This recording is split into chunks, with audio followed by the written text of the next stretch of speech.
예, 사람이 살아가면서 필요할 때 부탁을 하기도 하고 부탁을 받기도 합니다. 그런데 아무 사람에게나 부탁을 하지는 않습니다. 내가 한 부탁을 그래도 들어줄 수 있다고 생각하고 들어줄 수 있는 가능성이 좀 있다고 생각하는 사람들에게 부탁을 하게 됩니다. 그래서 속담에도 보면은 누울 자리를 보고 다리를 뻗는다, 그런 얘기도 있습니다.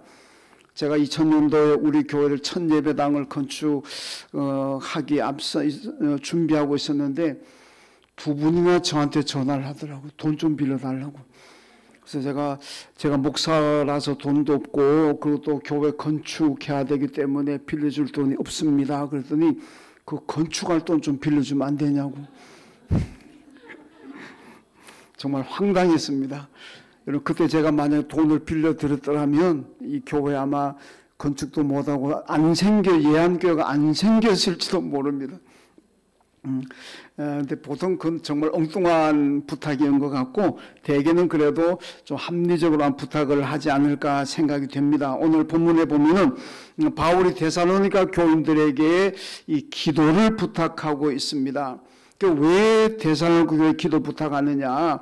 뭐 다른 교회들도 많은데 데살로니가 교회 기도 부탁을 합니다. 그 얘기는 데살로니가 교회는 기도하는 교회이기 때문에 내가 기도를 부탁하면은 내 부탁대로 기도해 줄 것이라는 바울의 믿음이 있기 때문에 그렇습니다. 데살로니가서 1장을 보면은 데살로니가 교회가 어떤 교회인가를 보여주고 있습니다. 믿음의 역사가 나타난다. 믿음대로 살아간다는 뜻입니다. 그리고 사랑으로 수고한다 그랬습니다. 여러분, 교회 수고는 사랑으로 해야 갈등이 없고 상처가 없습니다. 사랑으로 수고하지 않으면은 수고하고 충성 헌신하다가 싸우고 다투고 갈등합니다. 언제나 교회는 사랑으로 수고해야만 그게 은혜롭습니다. 그런데 이 데살로니가 교회가 보니까 사랑으로 수고하고 또 소망 중에 인내하는 교회다, 그렇게 말씀합니다. 여러분, 신앙에는 인내를 해야 됩니다.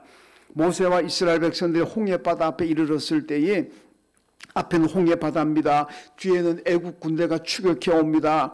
옆으로 보니까 큰 산이 있어가지고 도저히 도망갈 수가 없고 독 안에 든 쥐와 같습니다. 그러니까 막 그냥 모세를 원망하고 하나님을 원망하고 우리가 애굽에서 죽으면 애굽에서 묻힐 자리가 없어서 여기 데려와가 여기서 죽이려고 하느냐 그러면서 얼마나 원망합니까? 그때 여러분, 모세가 백성들에게 뭐라 그럽니까? 기다리십시오. 기다리십시오.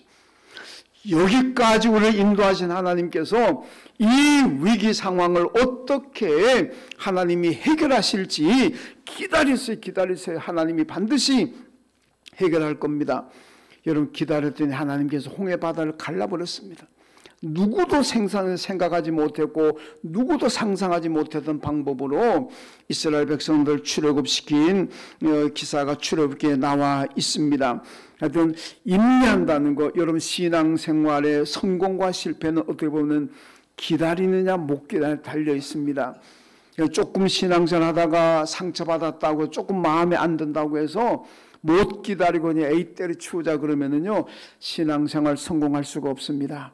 조금 힘들어도 내 마음에 안 들어도 마음에 좀 불평 불만이 있더라도 좀 교인들과 대화하는 가운데 좀 상처받은 게 있더라도 그래도 기다리고 참아야 됩니다. 그래야 신앙인으로 성공하게 될 줄로 믿습니다. 우리 교인들도 서로 기도를 부탁하는 경우가 있습니다. 여러분, 내가 살아가면서 교회 생활하면서 내가 기도 부탁을 받았다면 한편으로 생각하면 내가 기도한다고 교인들이 생각하는구나, 그렇게 생각하면 맞습니다. 대단히 미안하지만은 기도 부탁할 때도 아이고 저분은 우리 교회는 그런 분 안 계시겠습니다만은 저분은 기도 보니까 안 하는 사람 같아, 그런 기도 부탁도 안 합니다. 근데 저분은 보니까 새벽기도 나오든지 아니면 집에서든지 기도하는 분이다 생각이 되면 기도를 부탁하게 됩니다. 여러분, 우리가 내 기도도 중요하지만은 우리가 다른 사람을 위한 중보 기도도 참 중요합니다. 왜 그러느냐? 여러분 욥기 42장 보세요.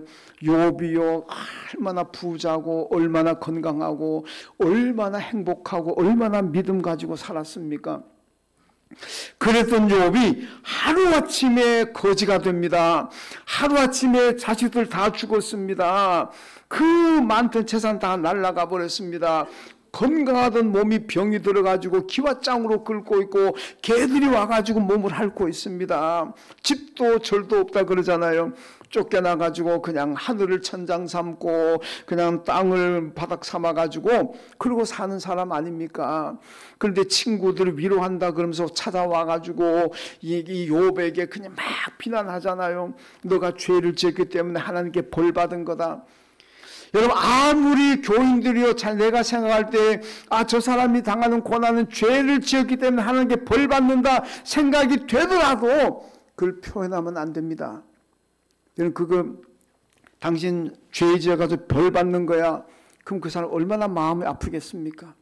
그냥 괜찮아 기도하면 하나님께서 도와주시오. 그렇게 해야지. 그거 다 갖다 내놓고 네가 죄를 지었으니까 벌 받는 거야. 정신 차리라고. 얼마나 열받습니까? 욥이 나름대로 경건하게 살았던 사람인데 거기다 대놓고 죄 지어서 받은 벌이라고 생각하고 자꾸 비난하고 정죄하고 욥이 얼마나 힘들겠습니까? 이 친구가 아니라 왼수입니다. 왼수. 그런데요 욥기 42장에 와보면은 욥이 그 친구들에게 기도합니다. 정말 욥이 저 같으면 기도도 안 나올 것 같아요. 이런 나쁜 기도가 나오겠습니까? 근데 욥이요 친구에게 기도합니다. 그 왼수 같은 친구들 자기를 증오하고 자기를 저주하다시피 하는 그 친구에서 욥이 기도하기 시작합니다. 기도하니까 어떤 일이 나느냐? 하나님께서 욥을 회복시켜 버립니다. 건강도 주시고 여러분 다시 그 만든 잃었던 재산 다 몇 배로 다시 찾게 되었습니다. 가정이 행복하게 되고 자녀들도 많이 태어났습니다. 여러분 욥이 만약에 내 기도도 할 시간 없다고 다른 친구에서 기도 안 하고 자기 기도만 했더라면 그런 축복이 일어났겠습니까? 나도 기도해야 될 게 많지만은 다른 친구에서 기도했더니 하나님께서 욥을 통해서 감동을 받으시고 욥에게 더 큰 축복을 주신 줄로 믿습니다. 그러니까 여러분 교인들이 신앙생활하면서 누가 기도 부탁하면은 아이고 지금 난 내 기도하기도 바쁜데 언제 내가 당신 기도를 할 수 있어? 아니 뭐 다른 사람한테 부탁하라고 그러지 말란 얘기입니다. 내가 할 기도가 많음에도 불구하고 그럼에도 불구하고 다른 사람 어려움 당한 사람 위해서 기도하면은 하나님께서 감동을 받으신다는 그 말입니다. 아이고 내가 보니까 너도 지금 네 코가 석잔데 다른 사람에서 기도하는 거 보니까 넌 정말 좋은 사람이고 좋은 믿음을 가졌구나. 그래 네가 중보 기도하는 것도 들어주고 너가 기도하지 않은 너의 기도도 내가 다 네가 마음에 원하는 것도 내가 들어줄게. 이것이 하나님의 마음이고 여기 하나님 축복이 임할 줄로 믿습니다. 그러니까 기도 부탁 받으시면 그저 즐겁게 아이고 감사합니다. 그리고 열심히 기도하십시오.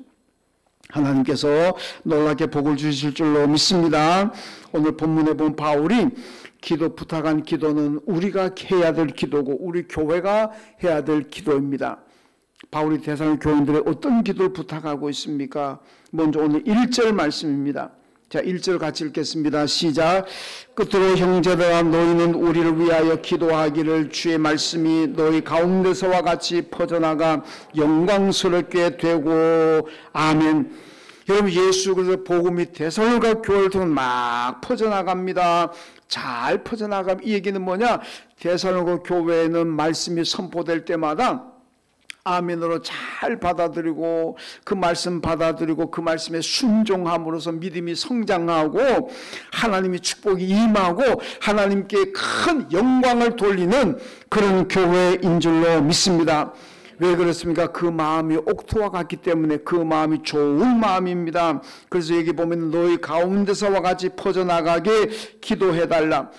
바울이 가서 복음을 전한 다른 곳에서도 너희 데살로니가 교회처럼 내가 어디를 가든지 가는 곳마다 복음을 전할 때 그 말씀이 잘 받아들여지고 아멘 아멘을 받아주고 그 말씀에 순종함으로써 하나님의 축복이 임하는 그런 현장이 되게 해달라, 이거를 기도를 부탁하고 있습니다. 여러분, 우리 예한교회 하나님 말씀이 선포될 때마다 말씀을 듣는 성도들이 아멘 아멘으로 받아들이고 그 말씀에 순종하도록 그 하나님께서 영광을 받으신다 그러잖아요.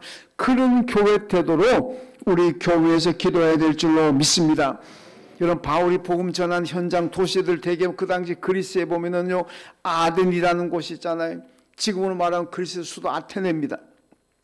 여기 가서 바울이 복음을 전하려고 봤더니 와, 우상이 얼마나 많은지, 가는 곳마다 무슨 우상, 무슨 신, 나중에는 이름을 붙이다 더 이상 붙일 이름이 없으니까 이름 모를 신, 이렇게까지 우상이 있더라는 거예요. 이게 사도행전 17장에 나오는 얘기잖아요. 바울이 또 그 당시에 여러분 그 헬라 철학의 중심지가 아테네고 그 다음에 또 고린도잖아요. 아테네 조금 내려가면 고린도가 있는데 고린도는 얼마나 타락한 도시였는지, 여러분 철학자 디오게네스가요 고린도에서 대낮에도 등불 들고 다녔어요. 그러니까 사람들이 노인네가 망령 들었나, 왜 대낮에 등불 들고 다니면 욕하고 수군수군합니다. 누가 물었어요. 선생님, 왜 대낮에 등불 들고 다닙니까? 그때 디오게네스가 뭐라 그랬습니까? 이 고린도에 사람다운 사람이 있는가 내가 찾기 위해서 등불 들고 다닌다고. 아무리 들러보아도 사람다운 사람이 안 보인다.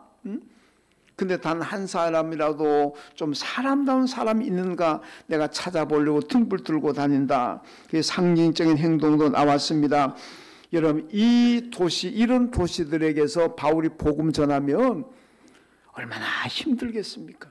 그러니까 바울이 데살로니가 교인들에게 기도를 요청합니다. 여러분, 내가 지금 아테네에 가야 되고 고린도에 가야 되고 가서 복음을 전해야 되는데, 이런 도시들에 가서 복음을 전할 때 여러분 데살로니가 교인들처럼 그 말씀을 듣는 사람들마다 아멘 아멘 받아들이고 그 말씀에 순종함으로 하나님께 영광을 돌리시도록 기도해 주십시오. 이걸 오늘 바울이 부탁을 하고 있습니다.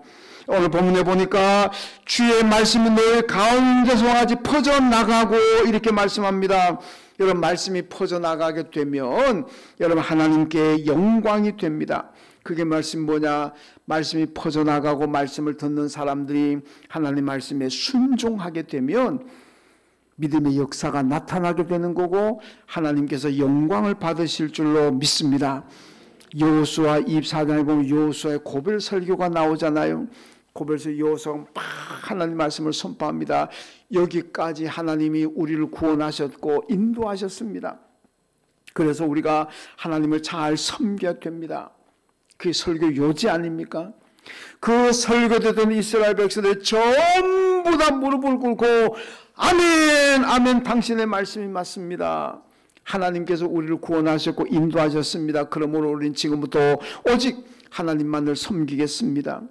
여러분, 느헤미야 8장에 가면요, 에스라가 이스라엘 백성들을 광장에 모아놓고 새벽부터 하나님 말씀을 선포합니다. 그때 백성들이 뭐라 그럽니까? 전부 다 얼굴을 땅에 대고 하나님 말씀 아멘 아멘, 그 말씀에 순종하겠습니다. 그런 결단이 나오잖아요. 그러니까 여러분, 이스라엘 가는 길이 형통하고 하나님의 축복이 임하시는 줄로 믿습니다.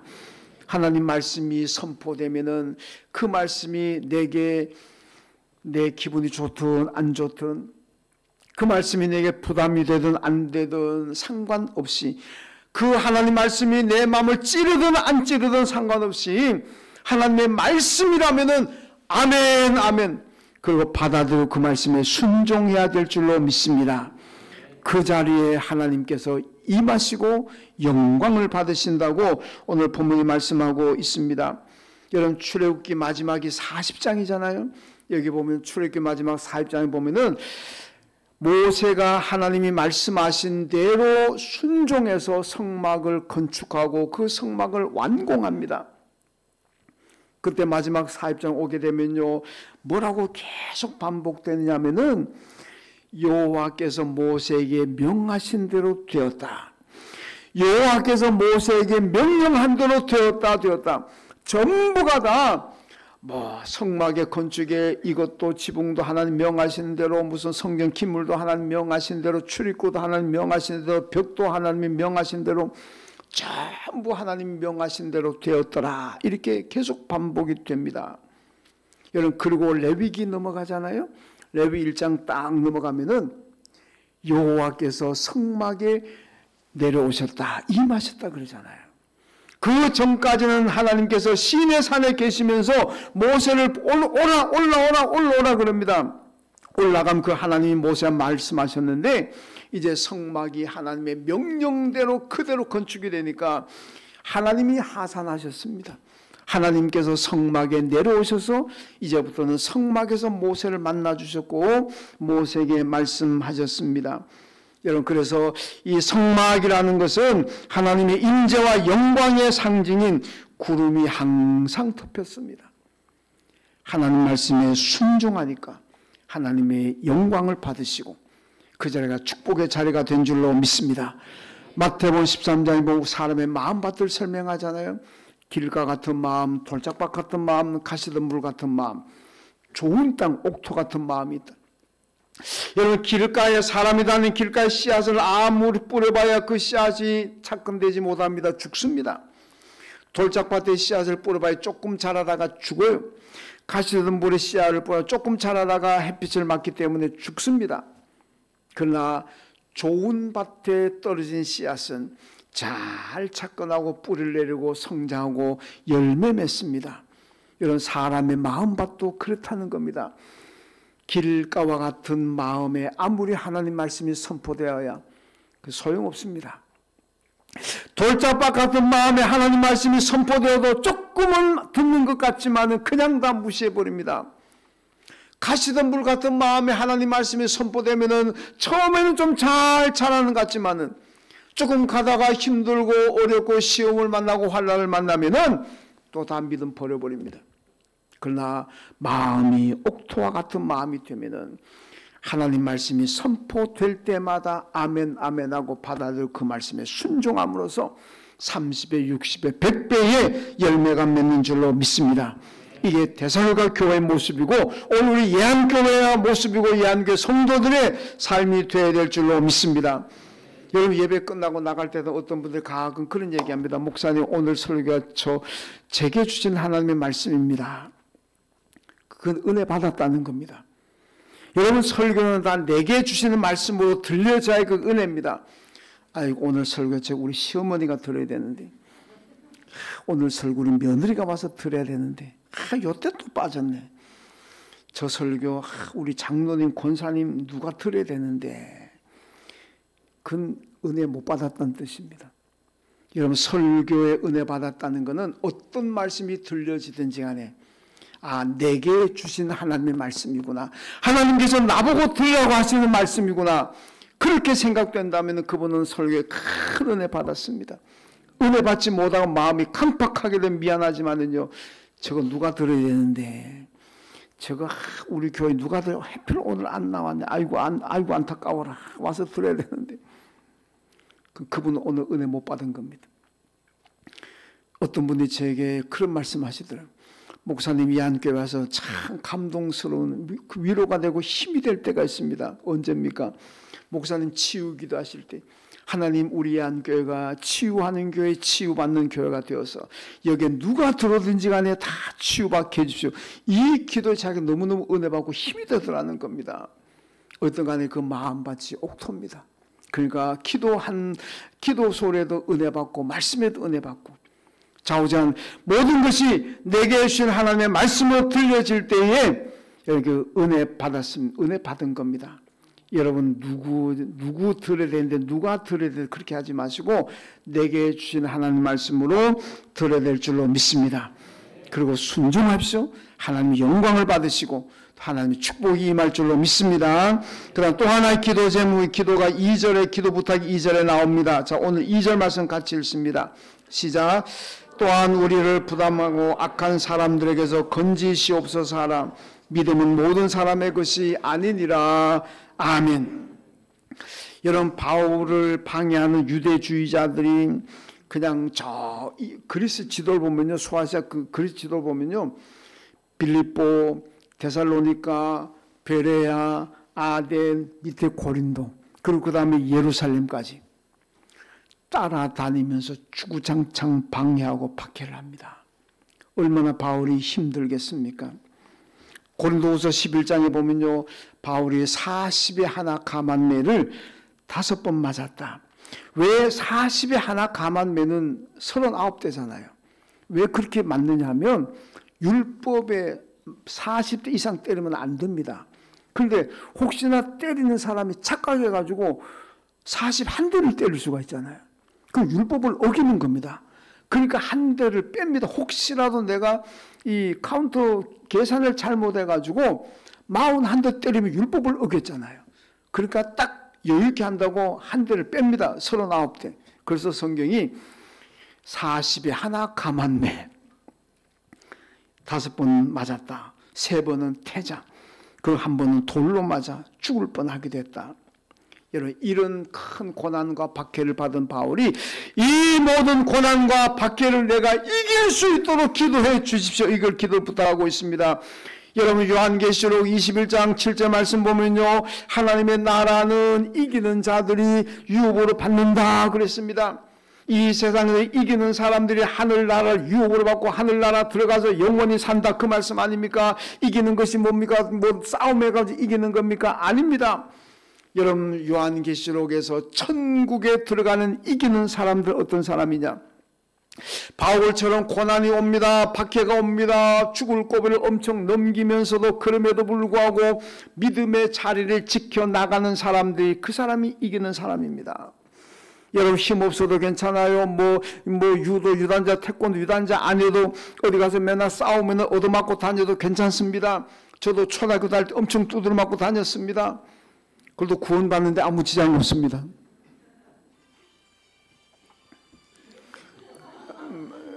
예. 축하까지 해주잖아요. 구원받았다고. 그러니까 여러분, 이긴다는 건 뭡니까? 내게 유혹이 오고 환란이 와도 믿음의 자리를 떠나지 않고, 욥이 얼마나 고난 환란을 받았습니까? 그 욥의 아내가 그러고도 사느냐, 차라리 하나님 저주하고 죽어버려라, 자살해라, 그리까지 얘기하잖아요. 그럼에도 불구하고 믿음 지키고 끝까지 하나님 섬기고 하는 그 사람이 이기는 사람인 거예요. 여러분, 신앙생활 하다가 좀 어렵다고, 조금 내 마음에 안 맞는다고 떠나고 그러지 말고 끝까지 믿음 지킵시오. 그게 이기는 사람들인 줄로 믿습니다. 여러분, 신앙과 봉사생활 하다 보면 아픔을 당할 수도 있고 상처를 받을 수도 있고 고난을 당할 수도 있습니다. 그럼에도 불구하고 이겨야 됩니다. 어떻게 이길 수가 있습니까? 하나님께서 이기는 무기를 주셨습니다. 이기는 무기는 여러분, 기도입니다. 말씀입니다. 성령 역사인 줄로 믿습니다. 이기는 무기가 바로 말씀과 기도와 성령입니다. 사도행전 6장에 보면요, 여러분, 구제 문제로 헬라파 유대인과 그리고 히브리파 유대인들 사이에 갈등이 일어나잖아요. 왜 누구는 더 많이 주고 누구는 덜 주느냐, 누구는 보니까 햇살을 주고 누구는 묵은 쌀을 주고, 왜 그럽니까? 이런 문제 가지고 막 갈등하고 고민하잖아요. 그때 그 제자들이 어떻게 그 어려움을 이겨나갑니까? 7 지사를 세우고 그들에게 맡기고, 우리는 기도하고 말씀에만 집중하자. 기도와 말씀에 집중하니까 그 어려운 문제들 해결하고 다시 평화가 임한 줄로 믿습니다. 여러분, 에베소서 6장에 보면요, 영적 싸움에서 이기는 무기를 주셨습니다. 구원의 투구와 성령의 검 곧 하나님의 말씀을 가지라. 항상 성령 안에서 기도하라. 여러분, 우리가 이길 수 있는 무기가 뭡니까? 말씀 붙잡는 겁니다. 기도하는 겁니다. 성령 충만히 받는 것인 줄로 믿습니다. 예수님께서 땀방울이 핏방울이 되도록 기도하심으로 십자가 고통을 다 이기셨습니다. 여러분, 기도라는 것은 습관이 돼야 돼요. 누가복음 22장 보면 예수님께서 마지막 만찬을 마치시고 기도하라고 하시잖아요. 근데 그 앞에 뭐라 그럽니까? 습관을 따라서 기도하셨다 그러잖아요. 예수님은 기도하는 습관이 되어 있습니다. 그러니까 지금 죽느냐 사느냐 하는 문제가 바로 앞에 닥쳤음에도 불구하고 지금 뭐 몇 시간 후면은 십자가에 죽는데 그 절박한 상황에서도 기도가 습관이 되니까 습관을 따라서 기도하러 가셨다. 여러분 다니엘 6장에 보세요. 다니엘이 바벨론 포로로 끌려가는데 다니엘이 워낙 잘 나가니까 이 바벨론 사람들이 시기해가지고 다니엘을 제거하기 위해서 막 계략을 꾸며내잖아요. 지금부터 한 달 동안에 만약에 왕 외에 다른 신을 섬기고 기도하는 사람이 있다면 전부 다 사자굴에 던져넣자는 법을 만들었습니다. 다니엘이 다 압니다. 내가 지금 기도하면은 사자굴에 던져져 사자밥이 된다는 거 압니다. 그런데도 자기 집에 가서 예루살렘 성전향에서 창문 열고 하루 3번씩 기도하잖아요. 근데 그 앞에 뭐라고 얘기합니까? 습관을 따라서, 평소 하던 습관을 따라서 다니엘이 여전히 그것을 알면서도 하루 3번씩 기도하더라 그러잖아요. 여러분 기도가 습관이 되니까 죽느냐 사느냐 문제 앞에서도 기도하게 되고 사자굴에 던져지는 걸 알면서도 습관이 되니까 기도하잖아요. 기도하니까 어떤 일이 일어납니까? 우리 하나님께서 예수 그리스도를 십자가에 그 고통도 이기게 하셨잖아요. 기도하니까 다니엘이 사자굴에 던져졌지만은 멀쩡하게 살아나오잖아요. 여러분 기도가 습관이 되고 기도하면은 하나님께서 보호하시고 하나님께서 모든 위기에서 건져주실 줄로 믿습니다. 여러분 기도가 습관이 되면 어떤 환난도 고난도 유혹도 이길 수가 있습니다. 그러니까 기도가 습관이 되어서 어떤 위기도 다 이겨나가시는 여러분 되시길 주님의 이름으로 축원합니다. 오늘 본문 마지막에 보니까요. 믿음은 모든 사람의 것이 아니니라 이렇게 말씀하잖아요. 믿음은 아무나 가질 수 있는 게 아니라는 겁니다. 어떤 사람이 믿음을 가지느냐? 잘난 사람, 권력 있는 사람, 돈 많은 사람, 무슨 인기 있는 사람, 그게 아니고 하나님께서 선택하신 사람들만 믿음을 가질 수가 있습니다. 저는 여러분 믿음을 가졌습니다. 여러분도 믿음을 가졌습니다. 이게 하나님이 주신 특별한 은혜고 축복인 줄로 믿습니다. 여러분 보세요. 여러분 가운데 대단히 죄송하지만 성경 한 번도 성경 일독 안 하신 분들도 혹 한두 번 계시겠죠? 다 읽어보셨나 보네. 여러분 제가 아는 사람 중에서는요 성경을 몇십 번 읽어도 성경이 안 믿어지는 사람이 있어요. 그러니까 예수를 못 믿어요. 지금은 예수 믿는 사람만 성경 읽는 것이 아니고 예수 안 믿는 사람들 가운데서도 성경 읽는 사람 많습니다. 그런데요 안 믿어져. 이게 얼마나 안타까운 일입니까? 그런데 우리는요 한 번 읽어도 믿어지고 두 번 읽어도 믿어지고 성경을 한 번도 안 읽어도 성경이 전부 다 하나님 말씀으로 믿어지고 예수가 나의 구주가 되신 건 믿어진잖아요.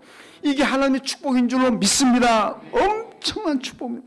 저는 늘 그렇게 생각해요. 몇십 번 성경 읽어도 안 믿어져서 예수 못 믿는 사람들이 있는데 한 번 성경을 안 읽어도 예수가 믿어지는 사람들 교회 안에 얼마든지 있습니다. 이게 얼마나 대박입니까? 얼마나 축복입니까? 굉장한 축복인 줄로 믿습니다. 여러분 성경 몰라도 그냥 성경 말씀 다 믿어지잖아요. 이게 성령의 역사이고 하나님이 선택하셨기 때문에 다 믿어지는 줄로 믿습니다. 그래서 오늘 본문이 믿음은 모든 사람의 것이 아니니라 그러잖아요. 여러분 교회 여기 오신 분들이 다 성경이 믿어진다면 그게 믿음인 거예요. 얼마나 축복입니까? 여러분 예수님 당시에 수많은 사람들이 예수님의 기적을 보았지만 믿지 못하고 십자가에 죽였습니다. 믿음이라는 것은요 기적으로 가지는 게 아닙니다. 어떤 사람은 기적만 보면 내가 예수 믿는다 그러지만요 기적 보고 예수 못 믿는 사람 얼마나 많은데 성경에 여러분 초대교회 예수님의 기적을 보고 예수를 직접 만났으면서도 못 믿는 사람 얼마나 많습니까? 대단히 미안해. 저희 이모님도요 기적으로 병 나았습니다. 처음에 몇 년 예수 믿다가 그러고 안 믿으시더라고. 여러분 믿음은 기적으로 되는 게 아닙니다. 믿음은 하나님의 은혜인 줄로 믿습니다. 하나님이 선택한 사람은 기적을 안 봐도 믿고, 하나님이 선택한 사람은 성경을 1독, 10독, 20독 안 해도 하나님 말씀이 믿어지고, 그러니까 여러분 하나님 믿어진다면 선택받은 겁니다. 선택 안 받으면요 기적을 봐도 못 믿어요. 선택 못 받았으면요 성경은 100번 읽어도 성경이 안 믿어집니다. 그러니까 믿음은 모든 사람의 것이 아니니라 그러잖아요. 하나님께 선택받은 사람들이 가지는 축복의 선물인 줄로 믿습니다. 여러분 토요 성경 공부를 지금 하고 있는데, 토요일날 저희가 요리문답 가지고 공부를 하고 있는데, 요리문답이라는 우리 기독교 교리를 핵심을 담고 있습니다. 어저께 토요 성경 공부반에서 문답 39번을 같이 공부했는데, 요리문답 39번의 질문이 이겁니다. 하나님이 사람에게 요구하시는 의무가 무엇입니까? 답이 하나님이 계시된 뜻에 순종하는 것입니다. 쉽게 말하면은 구원받은 성도들의 의무가 무엇입니까? 답은 하나님 말씀에 순종하는 것입니다. 여러분 왜 우리가 하나님을 믿고 순종해야 됩니까? 보세요. 출애굽기 20장에 보면요 10계명이 나오잖아요. 10계명 나오는데 10계명 앞에 뭐가 나옵니까? 나는 너희를 애굽 땅 종되었던 곳에서 인도하여 낸 너희 하나님 여호와라. 그러므로 너희는 내 말을 듣고 나를 믿고 이 계명에 순종하라 그러잖아요. 하나님이 아무것도 이스라엘 백성을 해주지 않고 그냥 일방적으로 나 믿어, 내 말에 순종해, 강압적으로 하는 분이 아니라는 겁니다. 나는 너희를 애굽 땅 종되었던 곳에서 인도하고 구원하여 낸 너희 하나님 여호와다. 내가 너희를 위해서 이렇게 큰 일을 행했으니까 너희는 나를 믿고 나를 섬겨라. 이거 아닙니까? 오늘 하나님께서 우리에게 예수를, 내 하나님의 아들 예수를 믿어라 그럽니다. 신앙생활 잘하라 그럽니다. 하나님이 저와 여러분에게 아무것도 안 해주시고 그냥 일방적으로 날 잘 믿어, 안 믿으면 너 가만 안 둬. 하나님이 그런 분입니까? 저와 여러분을 선택하셨습니다. 예수 그리스도 십자가 보혈로 하나님의 자녀 삼으시고 하나님의 거룩한 백성 만드셨고 천국을 주셨고 구원하셨고 영생을 주신 줄로 믿습니다. 하나님께서 오늘 저와 여러분의 행하신 일이 얼마나 많은지 모릅니다. 여러분 하늘의 별을 못 헤아리듯이, 바다의 모래알을 못 헤아리듯이 하나님께 받은 축복과 사랑과 은혜는 우리가 도저히 헤아릴 수가 없습니다. 그 많은 은혜와 축복을 주신 하나님께서 오늘 저와 여러분에게 나를 잘 믿어라, 말에 순종하라, 순종하는 것이 우리의 신앙인의 의무이고 하나님께 영광을 돌리는 것인 줄로 믿습니다. 아무것도 안 하시고 어느 날 갑자기 나타나서 나 믿어, 내 말에 순종해, 이러는 분이 아닙니다. 독생자 아들을 세상에 보내셔서 저와 여러분을 구원하시기 위해 십자가에 죽이셨습니다. 그 큰 사랑, 영원한 천국도 주셨습니다. 그 하나님께서 오늘 당신을 잘 믿으라고, 그리고 말씀에 순종하라고 말씀합니다. 이 말씀 따라서 하나님 잘 섬기시고 말씀에 순종함으로 하나님께 영광 돌리시기를 주님의 이름으로 축원합니다. 하나님 아버지 감사합니다. 하나님께서 우리 위해서 많은 일을 행하셨습니다. 독생자를 세상에 보내서 나를 구원하고 영생 주시기 위해서 십자가에 못 박으셨는데, 그 하나님은 우리가 그 사랑 깨닫고 하나님 잘 섬기게 하시고 하나님 말씀에 순종함으로 하나님께 영광 올려드리며 사는 저희들 다 되게 하여 주옵소서. 예수님의 이름으로 기도하옵나이다. 아멘. 하나님